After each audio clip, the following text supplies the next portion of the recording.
Paul Antonio, Master Scribe and Creative Director of Paul Antonio Scribe. I've been doing calligraphy for 25 years. My clients include Tiffany, Joe Malone, the BAFTAs, British Museum. How to learn calligraphy styles. A better way to ask this question would probably be how to learn a calligraphic hand or how to learn a calligraphic script. I'm going to look at a script from the beginning of the Middle Ages, and I'm also going to use some color plan purple because I would like to use this to show this script working with gold Winsor Newton gouache. The first thing you need to do when you're going to choose a calligraphic script is look to the historical source books to see what you can find. There are some brilliant books by lots of authors, like Gaynor Goff and Anne Ravenscroft, David Harris, Claude Mediavere, but equally there are some very good books which have historical source information, like this book by Christopher de Hamel. This is a first edition, which was one of my early books. The quadrata hand uses a baseline, as do all scripts. Make sure you line the top of the page up your baseline so you don't incur additional views. And we're going to use a fairly big nib. Let's just roughly get an X ladder going.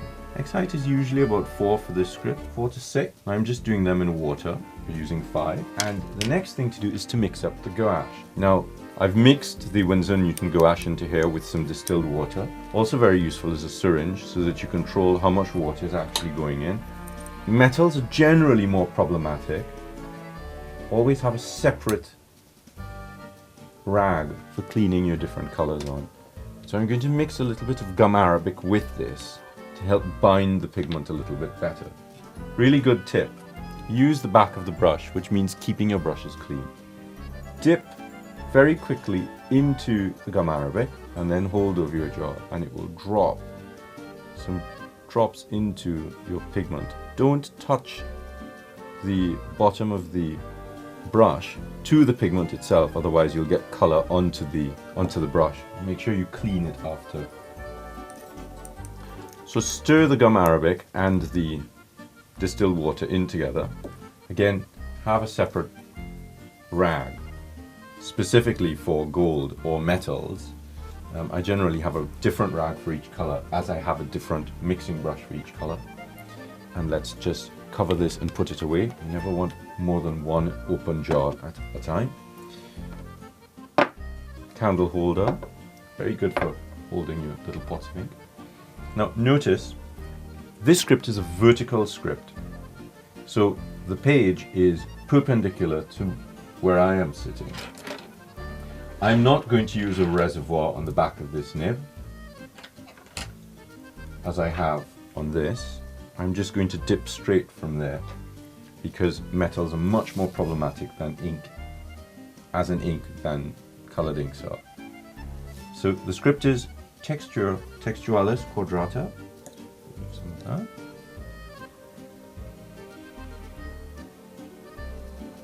Now I'm also using the pools of ink that I've left on the page to pull from.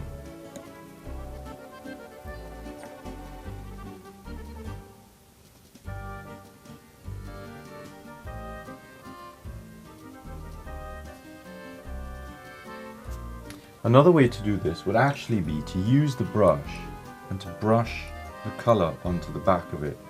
That gives you quite a lot more control with how much ink is actually deposited on the surface.